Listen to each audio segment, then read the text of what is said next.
Hallelujah, hallelujah, hallelujah, hallelujah,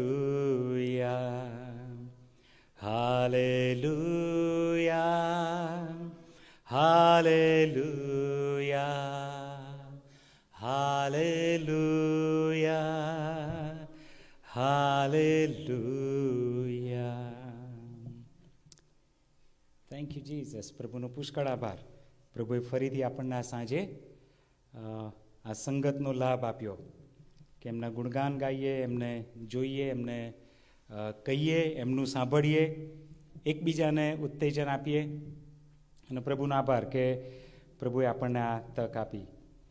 અને બેને જે પ્રાર્થના કરી એક એક શબ્દને એમેન, બીજું કશું માગવાનું નહીં રહેતું. અને પ્રભુ એક એક શબ્દ પૂરા કરે અને આપણને એનો આશીર્વાદ આપે. Thank God, praise God. Right. જગતમાં 3 પ્રકારના લોકો છે. રાઈટ. તમે ગમે ત્યાં જાઓ પણ 3 પ્રકારના લોકો તમને જોવા મળશે. એનો અર્થ એ થયો કે આપણે અહીંયા જે બેઠા છે, ઓનલાઈન તમે જોઈ રહ્યા છો કે ફરીથી જોશો, પણ આ જે 3 પ્રકારના લોકો છે એમાંથી એક પ્રકારના લોકો આપણે બધા છીએ. 3માંથી કોઈ બી એક. આ 3 પ્રકારના લોકો એવા છે કે પહેલા પ્રકારના લોકો એવા છે કે જેમનો જન્મ થાય છે, પછી એમનું એજ્યુકેશન વગેરે ચાલુ થાય, સ્કૂલ, કોલેજ, અને પછી એજ્યુકેશન પછી એમને જોબ મળે, નોકરી પર જાય, નોકરી મળે એટલે છોકરી મળે, લગ્ન થાય એમના, લગ્ન થાય પછી એમના બાળકો આવે અને એ આખું ચાલે, ને પછી એ રિટાયર્ડ થાય અને પછી આ પૃથ્વી પરથી એ રિટાયર્ડ થઈ જાય. એટલે પૃથ્વી પર આવ્યા, એ જન્મ થયો એમનો, અને જેમ જીવન જતું જાય એવી રીતે જીવન એમનું ચાલ્યે જાય અને એમનો સમય પૂરો થાય અને આ પૃથ્વી છોડીને એ લોકો નીકળી જાય. એટલે પહેલા પ્રકારના લોકો આવા છે. અને તમે એમને પૂછો કે પૃથ્વી પર તમે કેમ આવ્યા, વાય, કયો ઉદ્દેશ હતો તમારો, કયા ઉદ્દેશ સાથે તમે આ પૃથ્વી પર જીવ્યા, વિથ વોટ પર્પઝ, તો એમની પાસે કોઈ જવાબ નહીં હોતો કે અમે કેમ આવ્યા, કેમ કોલેજ ગયા, કેમ સ્કૂલમાં ગયા, કેમ લગ્ન કર્યા, કેમ નોકરી કરી, એમને ખબર જ નહીં હોતી. એટલે આવ્યા અને ચાલ્યા ગયા. દે ડોન્ટ નો, એમને નહીં ખબર. બીજા પ્રકારના લોકો એવા છે કે જેમને ઉદ્દેશ ખબર છે કે હા, અમે પૃથ્વી પર એક ઉદ્દેશ સાથે જીવી રહ્યા છે.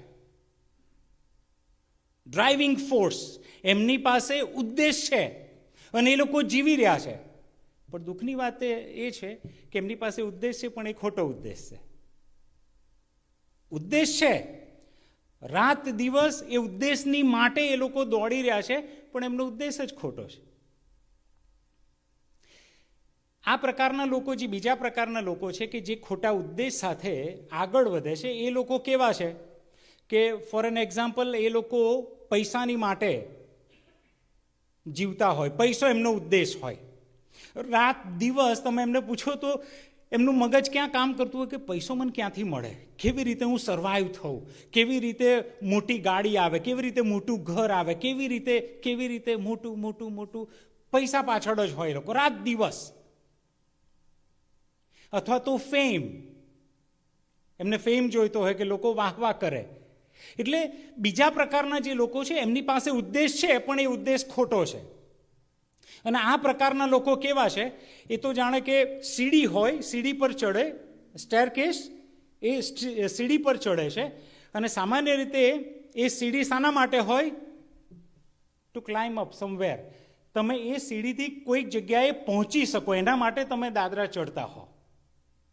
પણ આ બીજા પ્રકારના લોકો એવા છે કે એ જે સીડી છે એ કોઈ જગ્યાએ મૂકવામાં નથી આવી, એ હવામાં જ છે. એટલે માણસ જ્યારે ટોપ પર પહોંચે ને છેલ્લા પગથિયે, પણ એને ખબર પડે કે અહીંથી તો હવે કંઈ જવાતું જ નથી, નોવેર. પૈસો મેળવી લીધો, ટોપ પર આવી ગયા, બધું મેળવ્યું, પણ પછી એમને ખબર છે કે કશું નહીં આ તો પ્રાપ્ત કર્યું, અહીં તો કશું છે જ નહીં. ફેમ મળી જાય, ખ્યાતિ મળી જાય, વાહવા કરે, પણ અહીં પહોંચે ત્યારે ખબર પડે કે લોકોની વાહવા થાય છે, ધેટ્સ ઓલ, પણ અલ્ટિમેટલી હેવ નથિંગ. અને આવા જે બીજા પ્રકારના લોકો છે એ બોલિવૂડ કે હોલિવૂડમાં ઓછા નથી. હન્ડ્રેડ્સ ઓફ એક્ઝામ્પલ્સ આર ધેર કે એ લોકોની પાસે ઉદ્દેશ છે પણ ઇટ્સ રોંગ, ખોટો છે. એ લોકો બધું પ્રાપ્ત કરે છે પણ આખરે તેમના જીવનમાં એમ્પ્ટીનેસ, ખાલીપણું, કશું જોવા જ નહીં મળતું એમને. અને એટલે પછી ડ્રગ્સ ને સેક્સ ને બધી જે કરપ્ટેડ લાઈફ ને એમાં પહોંચી જાય છે. કેમ? કેમ કે દે આર વલ્નરેબલ. ડિપ્રેશન એ પહોંચી જાય, બધું મેળવે અને છતાંય ખબર પડે કે કશું પ્રાપ્ત નહીં કર્યું. એટલે બીજા પ્રકારના લોકો આવા છે કે જે ઉદ્દેશ સાથે જીવે છે પણ એ ઉદ્દેશ ખોટો છે. અને ત્રીજા પ્રકારના લોકો એવા છે કે તે exactly know why God has sent them over here. ઈશ્વરે એમને આ પૃથ્વી પર કેમ મોકલ્યા છે, અને તે એક્ઝેક્ટલી નો કે હું રાત દિવસ કેમ જીવી રહ્યો છું, મારું મગજ ક્યાં ચાલે છે, મારું પ્લાનિંગ ક્યાં ચાલે છે, મારા આયોજનો જે એ બધું ક્યાં જઈ રહ્યું છે. એક્ઝેક્ટલી એમને ખબર છે કે ઈશ્વરનું જે આયોજન છે એ મુજબ હું જઈ રહ્યો છું. એટલે ત્રીજા પ્રકારના લોકો એવા છે કે they know God given purpose for their life. ઈશ્વરે એમના જીવન માટે જે ઉદ્દેશ રાખ્યો છે એમને ખબર છે અને એની માટે એ જઈ રહ્યા છે. એટલે ત્રીજા પ્રકારના લોકો ઉદ્દેશવાળા લોકો છે, ઈશ્વરીય ઉદ્દેશવાળા લોકો. ભલાવ એનો અર્થ એવો થયો કે આપણે અહીં બેઠા છીએ, આ ત્રણમાંથી એક કેટેગરીમાં આવીએ છીએ.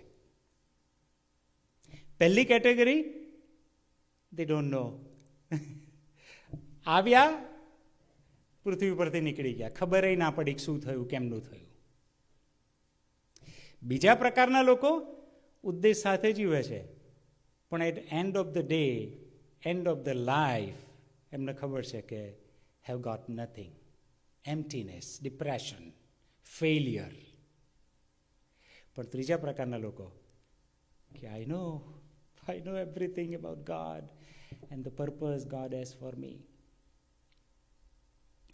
આજે સાંજે કોઈ આપણને કહે કે ભાઈ, વાય યુ આર હિયર, તમે કેમ જીવી રહ્યા છો, કયા ઉદ્દેશ સાથે તમે આગળ વધી રહ્યા છો. સવાર ઉઠે અને તમને કઈ પેશન તમને જીવાડે છે, કઈ ભૂખ, કઈ ઈચ્છાઓ તમારામાં જાગૃત છે.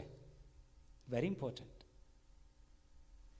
ઇબ્રાહિમને ઈશ્વરે ઉદ્દેશ આપ્યો. ઉત્પત્તિ એનો 12મો અધ્યાય.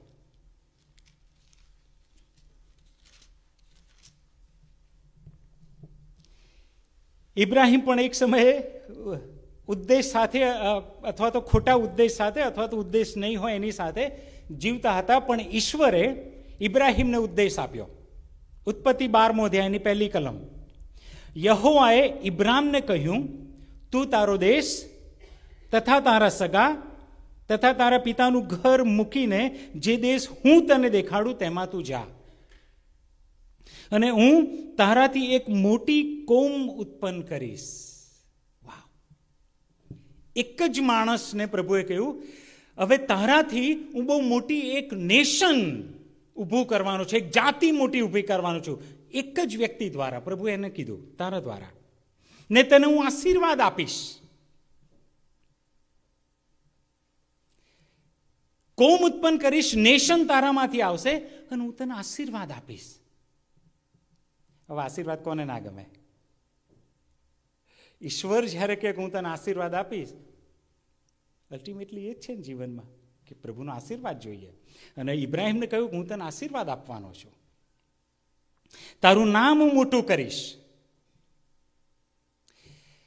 આટલેથી જો વાત અટકી જતી હોય તો બહુ દુઃખની વાત થાય ઇબ્રાહિમ માટે, કે તારાથી એક નેશન ઊભું થશે, એક જાતિ આખી ઊભી થશે, હું તને આશીર્વાદ આપીશ ને તારું નામ મોટું કરીશ. જો અહીંયા અટકી જતું હોય ઈશ્વરનું પ્રોમિસ, ઈશ્વરનું આયોજન ઇબ્રાહિમ માટે, તો બહુ દુઃખની વાત થાય. પણ ત્યાંથી ઈશ્વર અટક્યા નહીં. પણ શું કીધું છેલ્લે? અને તું આશીર્વાદ રૂપ થશે. એ બહુ ઇમ્પોર્ટન્ટ છે. ઇબ્રાહિમને ઈશ્વરે જે વચન આપ્યું, તેડું આપ્યું, જીવનનો ઉદ્દેશ આપ્યો, એ ઉદ્દેશ કયો હતો જાણો છો? કે હું તને આશીર્વાદ આપું છું, એ ઉદ્દેશ નહોતો. કે ઈશ્વરનો આશીર્વાદ હું પ્રાપ્ત કરી લઉં, એ ઉદ્દેશ નહોતો. ઈશ્વરે એને એ ઉદ્દેશ નહીં આપ્યો. એ તો એને કે તેડું આપ્યું, પણ જે ઉદ્દેશ આપ્યો એ કયો આપ્યો? કે you will be a blessing. તું આશીર્વાદ રૂપ થશે બીજાને માટે. એ ઉદ્દેશ એને આપવામાં આવ્યો. એટલે ઇબ્રાહિમ અત્યાર સુધી તો કદાચ ખોટા ઉદ્દેશ સાથે, કે ઉદ્દેશ જ નહીં હોય એ સાથે ચાલતા હશે, પણ હવે ઈશ્વરે ઉદ્દેશ આપ્યો કે ઇબ્રાહિમ, મારે તને આશીર્વાદનું કારણ બનાવવો છે, મારે તને આશીર્વાદ રૂપ બનાવવો છે. પ્રભુ આવું કેમ કહેતા હશે કે મારે તને આશીર્વાદનું કારણ બનાવવું છે? You know why? કેમ કે ઈશ્વર બીજાને આશીર્વાદ આપવા માંગે છે. એટલે બીજાના આશીર્વાદ આપવા માંગે છે. એટલે ઈશ્વર એક જીવનને પસંદ કરે છે. તમે, કે તમારા દ્વારા હવે ઈશ્વર એ આશીર્વાદ આપવા માંગે છે. ઇબ્રાહિમને કીધું કે હું તારા દ્વારા આશીર્વાદ આપવા માંગુ છું. શું? પછી છેલ્લે ત્યાં લખ્યું છે 3જી જ કલમમાં, જો આગળ, જેઓ તને આશીર્વાદ આપે તેઓને હું આશીર્વાદ આપીશ, ને જેઓ તને સાપ આપે તેઓને સાપ આપીશ. અને પછી જે છે એ બહુ સરસ, તારામાં પૃથ્વીના સર્વ કુટુંબ આશીર્વાદ પામશે. હાલેલુયા.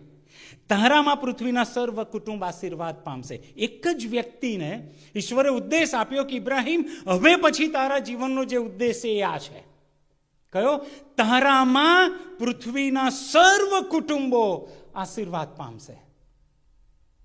કેટલું અજાયબ ઈશ્વરનો ઉદ્દેશ ઇબ્રાહિમને મળ્યો કે ઇબ્રાહિમ, હું લોકોને આશીર્વાદ આપવા માંગુ છું ને, પણ એના માટે હું તને ઉપયોગમાં લેવા માંગુ છું.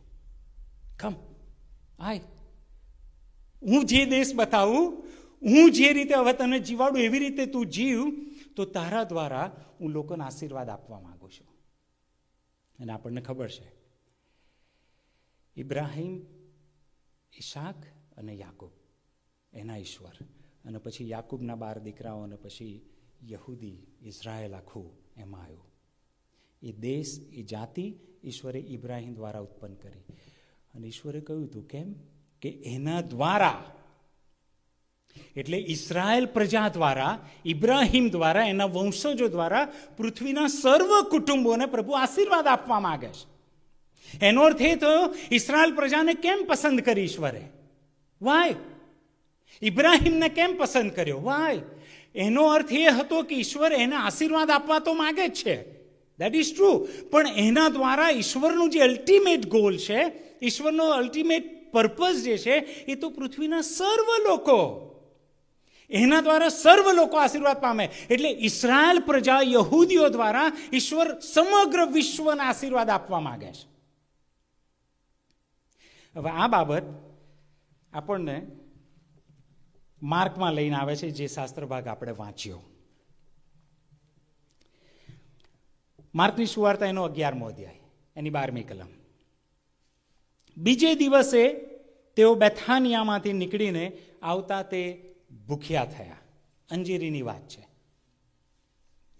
બીજે દિવસે તેઓ ક્યાંથી આવ્યા? કયા શહેરમાંથી? બેથાનિયામાંથી આવ્યા. અને ક્યાં જઈ રહ્યા છે? યરુશાલેમમાં જઈ રહ્યા છે. પણ જ્યારે બેથાનિયામાંથી પ્રભુ નીકળે છે, તેમને શું લાગ્યું? ભૂખ લાગી. હવે તમે મને કહો કે બાઇબલમાં એવું કયું ગામ વિશે લખવામાં આવ્યું છે કે પ્રભુની પૂરેપૂરી સરભરા થતી હતી? કયા ગામમાં? બેથાનિયામાં. કોના દ્વારા? માર્થા દ્વારા. સરભરા પ્રભુની બેથાનિયામાં કરવામાં આવતી હતી. પણ આ સમય તમે જુઓ છો હવે શું થયું? સવારે પ્રભુ બેથાનિયામાંથી નીકળ્યા અને એમને ભૂખ લાગી. એનો અર્થ એ થયો કે બેથાનિયામાં એમને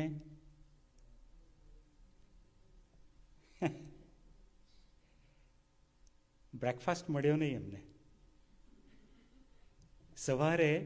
એમને સવારે ત્યાંથી નીકળ્યા બેથાનિયામાંથી, તો એમને ભૂખ લાગી.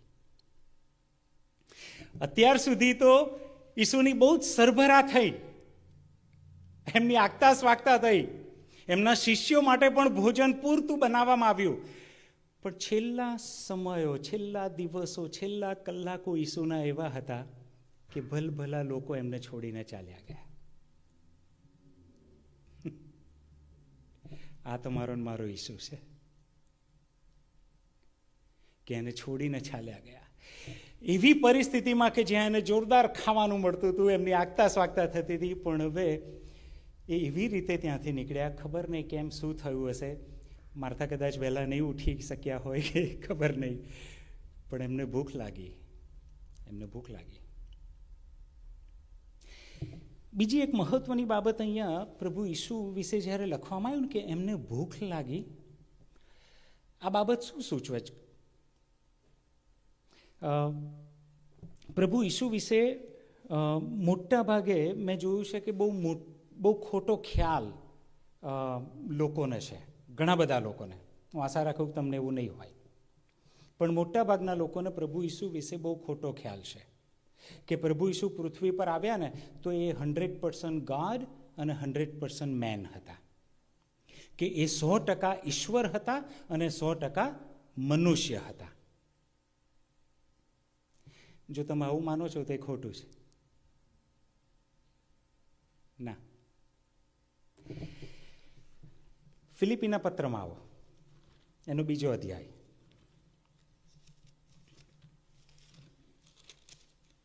ફિલિપી એનો 2 અધ્યાય.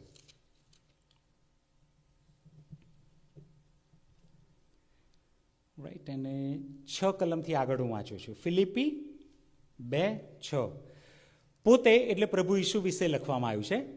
પ્રભુ ઈસુ પોતે ઈશ્વરના રૂપમાં હોવા છતાં તેમણે ઈશ્વર સમાન હોવાનું પકડી રાખવાને ઈચ્છ્યું નહીં. હવે સમજો શું કહે છે? પ્રભુ ઈસુ પૃથ્વી પર આવ્યા, મનુષ્યનો જન્મ લીધો, એ પહેલા શું લખેલું કે ઈશ્વરના રૂપમાં હતા. ઈશ્વરના રૂપમાં હતા. અને ઈશ્વરનું રૂપ કયું છે? સ્પિરિટ, આત્મા છે ઈશ્વર. રાઈટ? તો ઈશ્વરના રૂપમાં એ હતા. પ્રભુ ઈસુ એ ઈશ્વર હતા. પૃથ્વી પર એમણે જન્મ લીધો એ પહેલા. પણ એમણે એ ઈશ્વરત્વ એમનું જે છે એ પકડી રાખ્યું નહીં, કે હું ઈશ્વર જ છું, એ પકડી રાખ્યું નહીં. તો શું કર્યું એમણે? પણ તેમણે દાસનું રૂપ ધારણ કર્યું. એટલે પોતાનું ઈશ્વરત્વ જે છે ને, ડિવાઇન નેચર, ડિવાઇન ઓથોરિટી, આખું જે પોતાનું ડિવાઇન જે એ બીઈંગ હતું, એક્ઝિસ્ટન્સ, એ એમણે મૂકી દીધું. બાઇબલ એવું કહે છે એમણે એ છોડી દીધું અને માણસમાં એમાંય દાસનું રૂપ એમણે ધારણ કર્યું. એટલે માણસોના રૂપમાં આવીને પોતાને, હવે બહુ મહત્વનો શબ્દ, ખાલી કર્યો. માણસના રૂપમાં આવીને એમણે પોતાને ખાલી કર્યો. ખાલી કર્યો એટલે શું? શાનાથી ખાલી કર્યો? દેવત્વથી ખાલી કરી નાખ્યો. પોતાનું દેવત્વ એમણે મૂકી દીધું. એટલે પ્રભુ ઈસુ જ્યારે પૃથ્વી પર એમણે જન્મ લીધો ને તો એ 100% મનુષ્ય હતા. ઈશ્વરત્વ એ છોડીને આવ્યા. પણ જો આપણે એવું કહીએ ને કે એ તો ઈશ્વર હતા, તો પછી ઈશ્વર તો બધું સહન કરી શકે, એ વધસ્તંભ સહન કરી શકે. What is big deal in that? પણ બાઇબલ તો એવું કહે છે, હિબ્રુમાં કહે છે, તમારા ને મારા જેવા જ એ હતા. બિલકુલ તમે હું જે પરિસ્થિતિથી પસાર થઈ એક્ઝેક્ટલી એવા જ હતા. એમનો સ્વભાવ, એમનું બધું જ તમારા એ મારા જેવા જ હતા. ખાલી એ સિનલેસ હતા, એમણે પાપ કદી કર્યું નહીં. બાકી એ 100% મનુષ્ય તરીકે જ પૃથ્વી પર જીવ્યા. એટલે તેમને થાક લાગતો હતો.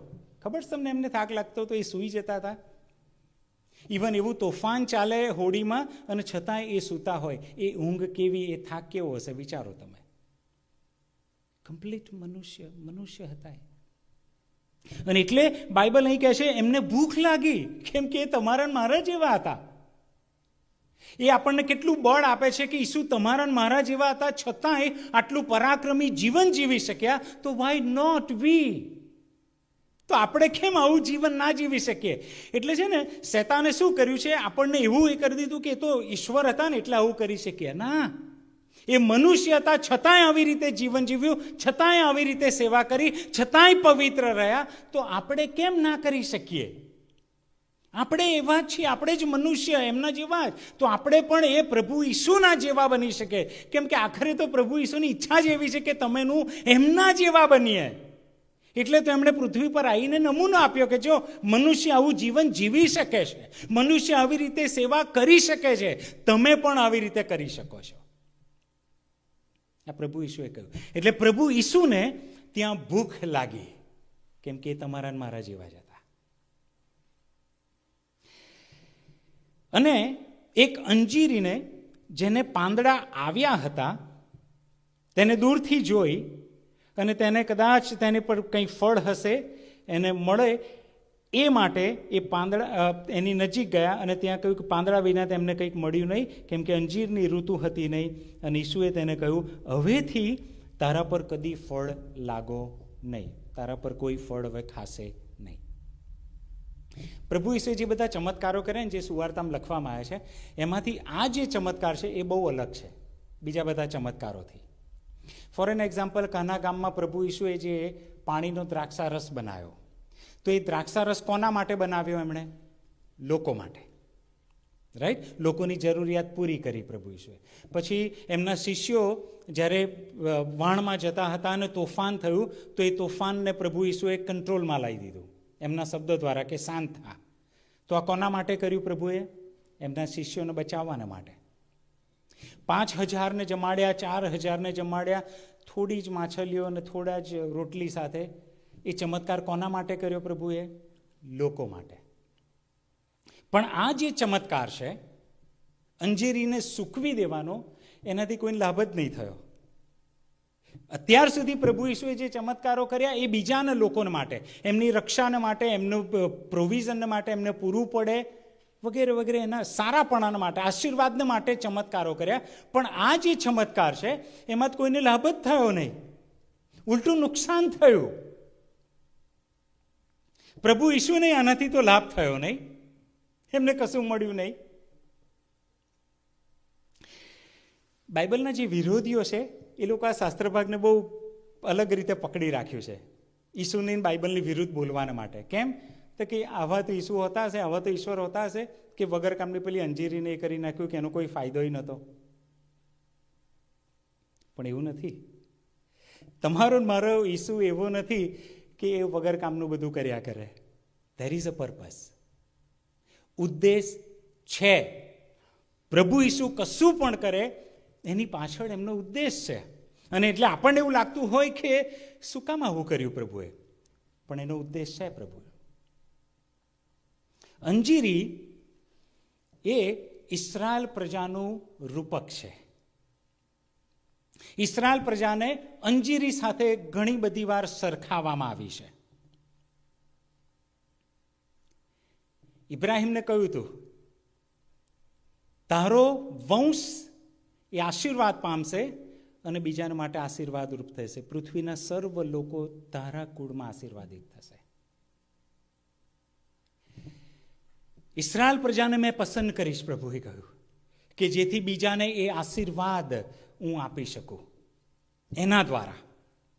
પ્રભુ જ્યારે અંજીરીની પાસે આવે છે, બાઇબલ એવું કહે છે કે બીજી ઘણી બધી અંજીરીઓ ત્યાં હતી, ઓકે, ઘણી બધી અંજીરીઓ હતી, પણ પ્રભુ ઈસુ પર્ટિક્યુલરલી આ અંજીરીની પાસે કેમ ગયા? કેમ કે બાઇબલ બહુ સ્પષ્ટ લખે છે કે આ અંજીરીને પાંદડા આવ્યા હતા. જો તમે અંજીરી વિશે અભ્યાસ કરો તો ખબર પડશે કે પેલેસ્ટાઇન જે એ સમયનું હતું, ત્યાં થોડા અલગ અલગ પ્રકારની અંજીરીઓ થતી હતી. અને એમાંની એક અંજીરીનો જે પ્રકાર છે એ આ છે કે જો એને પાંદડા આવ્યા હોય તો પછી એને ફળ પણ હોય જ. એટલે પ્રભુ ઈસુએ દૂરથી જોયું કે બીજી બધી જે અંજીરી છે એને તો પાંદડા નથી. એટલે પ્રભુ ઈસુને એ અંજીરીઓએ અટ્રેક્ટ કર્યા નહીં, આકર્ષિત કર્યા નહીં. કેમ? કેમ કે પાંદડા જ હતા નહીં. પણ પ્રભુ ઈસુને ખબર પડી કે આ પર્ટિક્યુલર જે અંજીરી છે એને પાંદડા આવ્યા છે.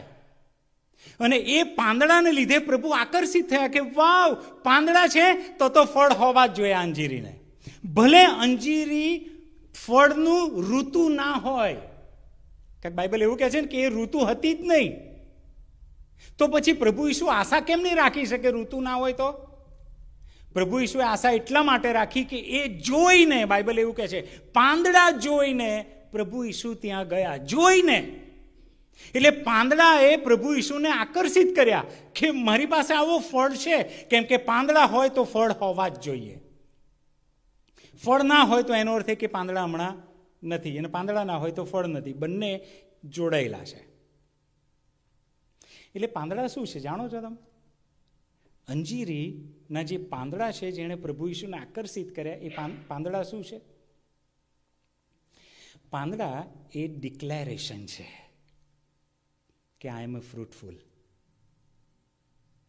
પાંદડા એ જાહેર કરે છે. પાંદડા શું જાહેર કરે છે?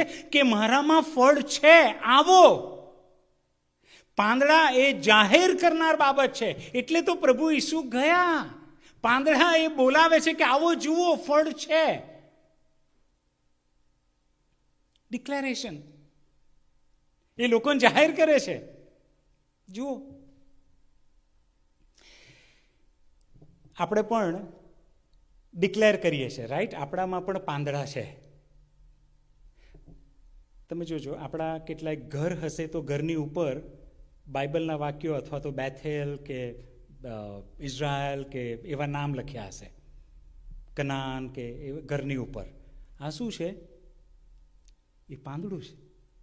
આપણી ગાડીઓની આગળ પ્રેઝ ધ લોર્ડ કે લાયન ઓફ જુડા કે એવા વાક્યો ગાડીની આગળ કે પાછળ કાચ પર કે કોઈ જગ્યાએ અથવા તો ક્રોસ લટકાયા હોય, એ શું છે? એ પાંદડા છે.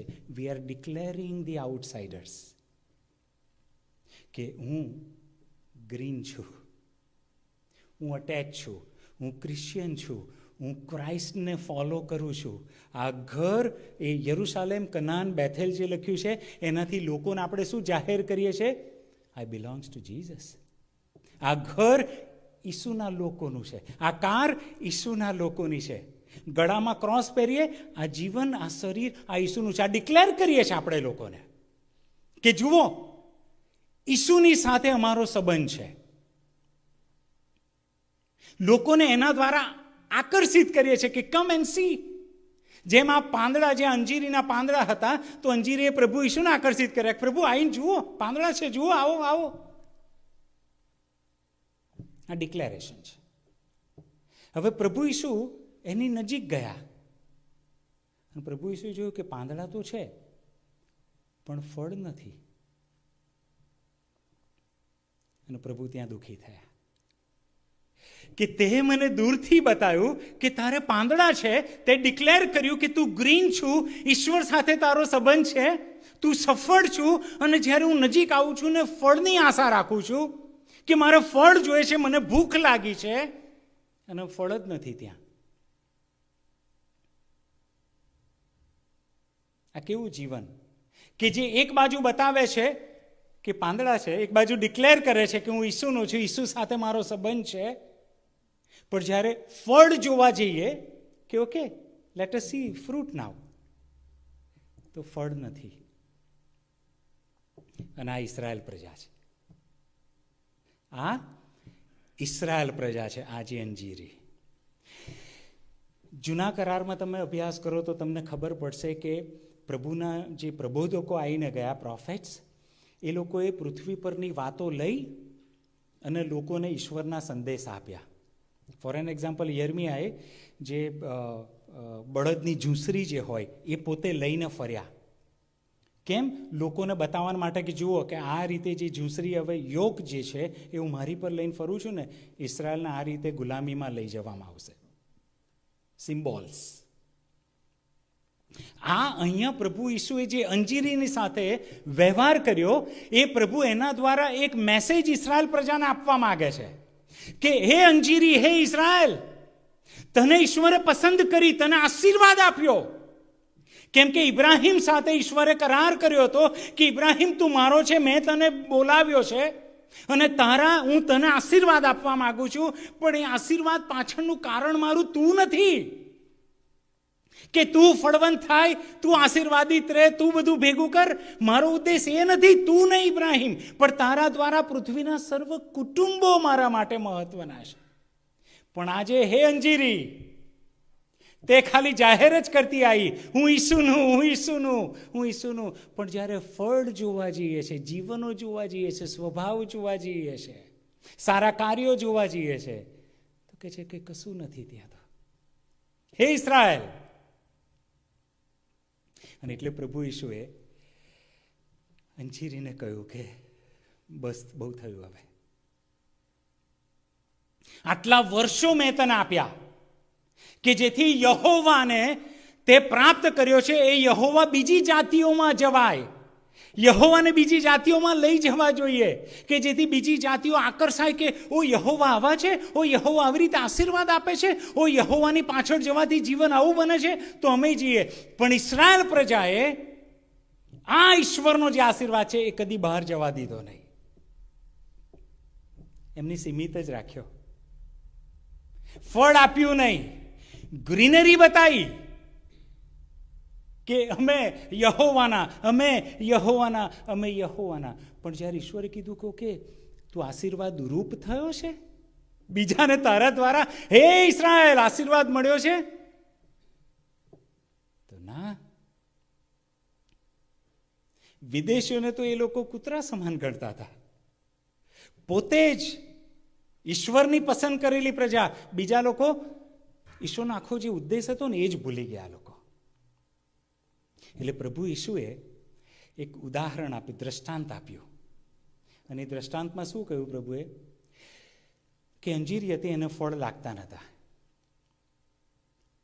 અને પછી માલિકે કહ્યું કે એક કામ કરો, હવે આ અંજીરી કામની નથી, ફળ નથી આપતી, 3 વર્ષથી હું રાહ જોઉં છું પણ ફળ આવ્યું નથી. કેટલા વર્ષથી? 3 વર્ષથી. 3 વર્ષથી હું રાહ જોઉં છું કે ફળ આવે, ફળ આવે, ફળ આવે, પણ નથી આવતું. તો હવે અંજીરીને સાઈડ પર કરી દો, હવે કાઢી નાખો. પ્રભુ ઈસુએ ઇસ્રાએલ પ્રજાને કેટલા વર્ષ આપ્યા એમની ઓળખને માટે? પ્રભુ ઈસુની સેવાના કેટલા વર્ષ હતા? 3 વર્ષ. 3 વર્ષ પ્રભુ ઈસુએ ઇસ્રાએલ પ્રજામાં સેવાઓ કરી. એટલે તો પ્રભુએ કીધું કે હું વિદેશીઓને માટે નહીં મોકલાયો, હું તો યરૂશાલેમ, ઇઝરાયલને માટે મોકલાયો છું. પેલી સ્ત્રી આવીને કહ્યું કે પ્રભુ મારી દીકરી, તો પ્રભુ કહે છે છોકરાની રોટલી કૂતરાને નાખવી એ વ્યાજબી નથી. પ્રભુ ઈસુ અહીંયા કઠણ નહીં બનતા એમના હૃદયમાં, પણ પ્રભુ ઈસુ કહેવા માંગે છે કે બાઈ, મને તો ઇસ્રાએલ માટે મોકલવામાં આવ્યો છે. 3 વર્ષ ઇસ્રાએલને મેં આપ્યા કે તેમની મધ્યે મેં કામ કર્યું, ચમત્કારો કર્યા, સંદેશા આપ્યા, ઈશ્વરના રાજ્ય વિશે વાત કરી કે જેથી એ લોકો પસ્તાવો કરે, પાછા ફરે અને આ એમનો જે રાજા મસીહા છે એને એ લોકો ઓળખી જાય અને પાછા ફરે, ફળવંત બને એ લોકો. એટલે બાઈ, પહેલા તો મારા છોકરાઓને ધરાવા દે, મારું જે બધું છે છોકરાઓ માટે પહેલા તો એમને તો આપવા દે. પણ તમે જુઓ પ્રભુનો વ્યવહાર, તમે જુઓ કેટલું રહસ્ય એમાં છુપાયેલું છે, કેટલો ભેદ પ્રભુએ ત્યાં આપ્યો. કે પ્રભુએ ના પાડી કે તારી દીકરીનું સાજી નહીં કરું, કેમ કે ઇસ્રાએલ માટે મારી પાસે જે સાજાપણું જે છે એ ઇસ્રાએલના લોકો માટે છે, વિદેશીઓ માટે નહીં. પણ પછી પેલી સ્ત્રીએ કીધું કે નમ્ર થઈને કે પ્રભુ વાંધો નહીં, રોટલી તમે એમને આપો, પણ ટેબલ પરથી જે નાના નાના ટુકડા પડી જાય એ ટુકડા ગુડ ઇનફ, એ ટુકડા મારી દીકરીને સાજા કરવા માટે પૂરતા છે. એનો અર્થ એ થયો કે પેલી વિદેશી સ્ત્રી એવું કહે છે કે ભલે ઇસ્રાએલને તમે જે રીતે રાખો એ રીતે રાખો, પણ ઇસ્રાએલ જે વધારે છે, ઇસ્રાએલમાંથી થોડું ઘણું જે વધે છે, કે જે ઇસ્રાએલ જેને નકારી નાખે છે, ફેંકી દે છે, નીચે ટુકડા પાડે છે ઇસ્રાએલ, એ ટુકડા મને આપી દો અને એનાથી એ સાજું થાય. પ્રભુ કહે છે આના જેવો વિશ્વાસ મેં કોઈ જગ્યાએ જોયો નહીં. પ્રભુ એના વિશ્વાસથી બહુ આશ્ચર્ય થયા કે વાવ ભાઈ, તારો વિશ્વાસ જા. જો એમાં ભેદ શું છે, બહુ મહત્વનું સમજજો. આ કે ઇસ્રાએલ માટે જે સાજાપણું હતું એ હવે વિદેશી કનાનીને એ સાજાપણું આપવામાં આવ્યું. કેમ?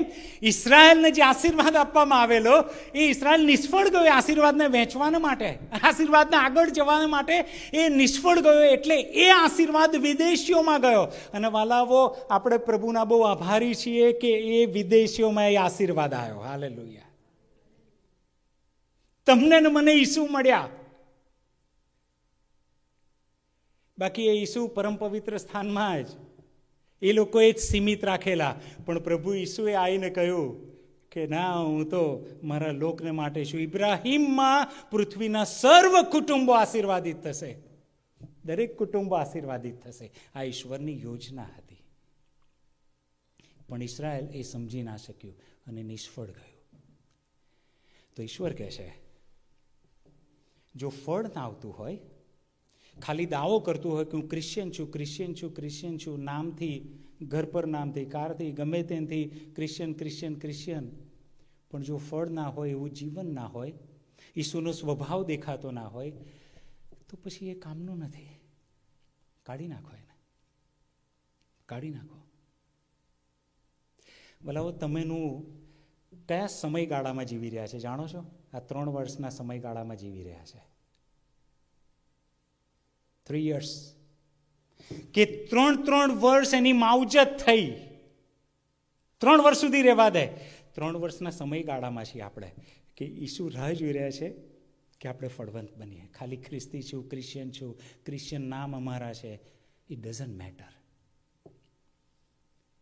એના કરતાં સારું એ હોય કે નામ હિન્દુ હોય પણ કામ ઈસુ ના હોય. નામ હિન્દુનું હોય પણ સ્વભાવ ઈસુનો હોય. સમજો છો? ઈસુ કહે છે 3 વર્ષ હવે હું તમને આપું છું. એટલે શું?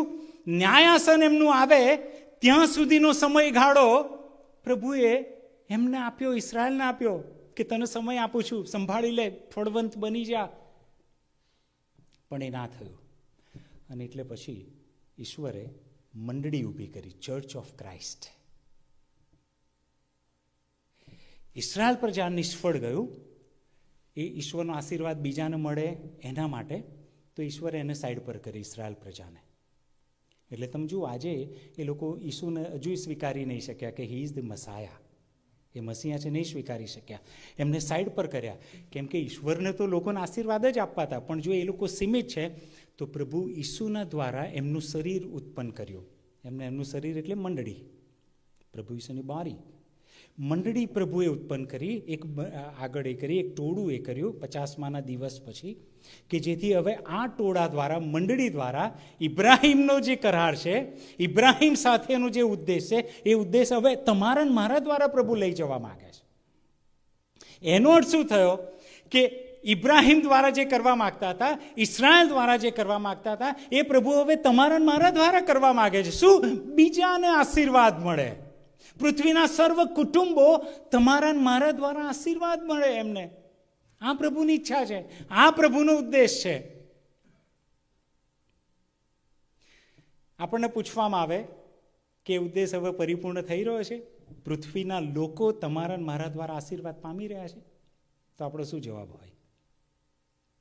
જે આશીર્વાદો પ્રભુએ આપ્યા આપણને, હવે એ આશીર્વાદો આપણા માટે નથી. કેમ કે ઈસુએ, પ્રભુએ કહ્યું ને, યહોવાએ, કે ઇબ્રાહીમ, હું તને તો આશીર્વાદ આપીશ, પણ તને આશીર્વાદ રૂપ કરીશ, બીજાને માટે હું તને આશીર્વાદ આપવાનો છું. તો જે આશીર્વાદો આપણને મળ્યા, પણ એ આશીર્વાદો આગળ જાય છે કે સીમિત થઈ ગયા છે? કોઈકે બહુ સરસ કહ્યું છે કે 2 પ્રકારના ખ્રિસ્તીઓ છે. 2 types of Christians are there. કયા? એક બકેટ ક્રિશ્ચિયન, બકેટ ક્રિશ્ચિયન, અને બીજા પાઇપ ક્રિશ્ચિયન. બકેટ ક્રિશ્ચિયન એટલે શું? તમે જેવું ટેપ ચાલુ કરો, નળ ચાલુ કરો, તો બકેટમાં શું થાય? પાણી ભરાઈ જાય. પણ પાઇપ જે છે, એ પાઇપ પાણીને કદી સંઘરી રાખે છે? ના. Pipe is a supplier. Bucket A store કરી રાખે છે, ભેગું કરી રાખે છે. ઇઝરાયલ એ બકેટ સમાન થઈ ગયું કે ઈશ્વરના આશીર્વાદો એણે સંઘરી રાખ્યા. પણ પછી ઈસુએ કહ્યું કે હું એક એવી જાતિ, બીજું નેશન ઊભું કરીશ, મંડળી ઊભી કરીશ કે એ સપ્લાયર્સ બનશે, પાઇપલાઇન બનશે કે જેમાંથી આશીર્વાદો વહેશે અને બીજે જશે આશીર્વાદો. આ તમારા મારે બનવાનું છે. Not bucket Christian, pipe Christian. કે ઈશ્વરના જે આશીર્વાદો છે એ આગળ વધવા જોઈએ. પ્રભુ ઈસુ સમય આપે છે અને તમને નહીં લાગતું કે પ્રભુના આશીર્વાદો જો બીજે જતા હોય તો એ તો તમારી મારી માટે કેટલો લાવો હોવો જોઈએ કે વાવ, મારા જીવનનો ઉપયોગ બીજાના માટે, વાવ, થેન્ક યુ જીસસ. અમારી ગણતરી શું છે, અમે હેસિયત શું અમારી, પણ છતાંય જો ઈશ્વર આ જીવનોનો ઉપયોગ બીજા લોકોના માટે કરતા હોય તો એનાથી વિશેષ શું હોઈ શકે. ઈશ્વરની ઈચ્છા આ છે વાલાઓ કે આપણે ફળવંત થઈએ. ખાલી પાંદડા બતાવીએ, ખાલી પબ્લિક ડિક્લેરેશન આપણા થાય કે હું ક્રિશ્ચિયન છું, ના, પણ આપણા કાર્ય એવા, આપણા સ્વભાવ એવા, આપણા જીવન એવા કે જેનાથી થવું જોઈએ લોકોને કે ના, ઈસુ સાથે ખરેખર આન સંબંધ છે. આ ઈસુનો છે, આ ઈસુની છે, આ ઈસુનું કુટુંબ છે. આ ઘરમાં જે રહેશે એ લોકો ઈસુના છે. અડોશ પડોશના લોકોને ખબર પડી જોઈએ કે આ લોકો ઈસુના છે. આ સમય હવે આવ્યો છે કે ઈસુને હવે જાહેર કરવાના છે. જેટલી દુષ્ટતા હવે વધી રહી છે ને એટલું જ મંડળીમાંથી ઈસુનો સ્વભાવ વધવો જોઈએ. જેટલી જરૂરિયાતો પૃથ્વી પર ઊભી થઈ રહી છે એટલી જ જરૂરિયાતો મંડળી હવે પૃથ્વી પરના લોકોની, જગતના લોકોની મંડળી દ્વારા પૂરું થવું જોઈએ. અને હું તો એવું માનું છું કે આ પેન્ડેમિક જે કોરોના જે આવ્યું એ મંડળીને માટે પ્રભુ ઈસુએ દ્વારા આપેલી એક બહુ મોટી તક હતી કે ઈસુનો પ્રેમ ને ઈસુનો સ્વભાવ વહેંચી શકાય. દુનિયા જોઈ શકે કે ઈસુનું શરીર કોણ છે, ઈસુનું શરીર કેવું છે, ઈસુ કેવા છે. આ એક તક ઈશ્વરે આપી હતી કે આપણે જઈ અને લોકોને મદદરૂપ થઈએ, લોકોને જણાય કે Jesus cares for you, we care for you. તો એ પાંદડા હોત અને એ ફળ હોત. અને હું આશા રાખું કે આપણા જીવનો હવેથી એવા થાય. ઘણા બધાની સાક્ષીઓ મેં સાંભળી છે કે કોરોનામાં તમે લોકોએ જઈને બહુ જ સરસ લોકોની સેવાઓ કરી છે, મદદ કરી છે, ઉત્તેજન આપ્યું છે, હૂંફ આપી છે. But don't be satisfied just with that. હજુ ઘણું બધું બાકી છે. પ્રભુ હજુ તો ઘણા બધા ફળની આશા રાખીને બેઠા છે. હજુ આપણે ઘણું બધું કરવાનું છે વાલાઓ. આપણી પાસે હવે એવા પ્લાન હોવા જોઈએ કે આપણે હવે કઈ રીતે ફળ લોકોને બતાવીશું કે આવો. ખાલી પાંદડા જ નહીં, ખાલી ડિક્લેરેશન નહીં, પણ જીવનમાં એ હોવું જોઈએ. પ્રભુ ઈસુ જ્યારે એની પાસે ગયા અને ફળ ના મળ્યા ત્યારે પ્રભુ કહે છે, એકચ્યુઅલી તો હું જ્યારે અભ્યાસ કરતો ત્યારે એવું થાય કે પ્રભુ જેને ફળ ના આવે તો ચમત્કાર કરી અને તમારે તો એને ફળવંત કરવી જોઈએ. તમે તો એને એકદમ જ ડ્રાય કરી નાખી, સૂકવી નાખી. તમારે તો એને ફળવંત કરવી જોઈએ, તારે વધારે ફળ થશે હવે તને. પણ એની જગ્યાએ તમે આ કર્યું. કેમ ખબર છે? સમય પૂરો થયો એટલે. એ સમય પૂરો થઈ ગયો. આપણો સમય પૂરો ના થવો જોઈએ વાલાઓ. એટલે છે ને હવે ઈશ્વરના આશીર્વાદોમાં હવે આપણે ગૂંથાઈ ના જઈએ, ઈશ્વરના આશીર્વાદોમાં પરોવાઈ ના જઈએ, ઈશ્વરના આશીર્વાદોને લઈને બેસી ના રહીએ. એ બહુ મોટો ટ્રેપ છે. આશીર્વાદો તો એટલા માટે છે કે આપણે બીજાને વહેંચીએ. એટલે પ્રભુ આપણને જે કંઈ આપ્યું છે, શરીર, તંદુરસ્તી, બીજું જે કંઈ છે, પ્રભુ ઈચ્છે છે કે એ બીજા લોકો માટે ઉપયોગી થાય. કેમ કે આજે નહીં કાલે આ બધું છોડીને જવાનું છે. થોડા દિવસો પહેલાં હું અહીંયા ઇન્ડિયામાં હતો ને અહીંયા આવ્યો એ પહેલાં એક આંટીની સાથે વાત કરતો હતો. અને આંટીને કહ્યું કે આંટી, જો આજે અત્યારે જ આપણે વાત કરીએ છીએ ને પ્રભુ ઈસુ આવી જાય તો આ તમારું જે આટલું મોટું ઘર છે એનું શું થશે? અત્યારે જે કપડાં પહેર્યા છે, જે વીંટી પહેરી છે, જે આ બધું ફ્રીજમાં બધું મૂકી રાખ્યું છે, અંદર તિજોરીમાં ઘરેણાં હશે, સરસ સરસ સાડીઓ હશે, સૂટ હશે, આ બધું જ જે ઘરમાં છે, જો પ્રભુ ઈસુ આવી જાય અને આપણને પલવારમાં તો આપણે જતા રહીશું તો આ બધાનું શું થવાનું છે? આ વીંટી પડી જશે ને, વીંટી ત્યાં ઉપર નહીં, આ બધું અહીં પડી. તો આ બધું શું થશે? અને મેં કહ્યું કે તમને ખબર છે આ બધું શું થશે? બાજુવાળા જે વિદેશી લોકો છે ને, એ આવીને રહેવાના તમારા ઘરમાં. તમે જે ફ્રીજમાં રાખ્યું છે એ ખાવાના છે. તમારા કપડાં, સરસ સાડીને સૂટ એ લોકો પહેરવાના છે. અને તોય એ એવું કહેશે કે એલિયન આઈને લઈ ગયા, ઈસુ આઈને લઈ ગયા, એવું નહીં કહે. કેટલી દુઃખની વાત. તો પછી એ પહેલા જ આપણે કેમ વહેંચીએ નહીં? સમજો છો તમે? જે આશીર્વાદ મળ્યા છે તો વહેંચવા માંડીએ. અને ઈશ્વરના નામમાં હું કહું છું, જેટલું આપશો ને એટલું વધશે. ચિંતા ના કરતા. પ્રભુના નામમાં હું કહું છું, જેટલું તમે આપશો ઈશુના નામમાં વધશે. કેટલા ઉદાહરણો છે બાઇબલમાં કે આપતા ગયા ને આપતા ગયા ને આવતું ગયું ને આવતું ગયું. આ જીવન એના માટે છે. मेरे जीवन का मकसद तू है, मेरे जीने का कारण तू है. मैं जीऊं या मरूं तेरे लिए.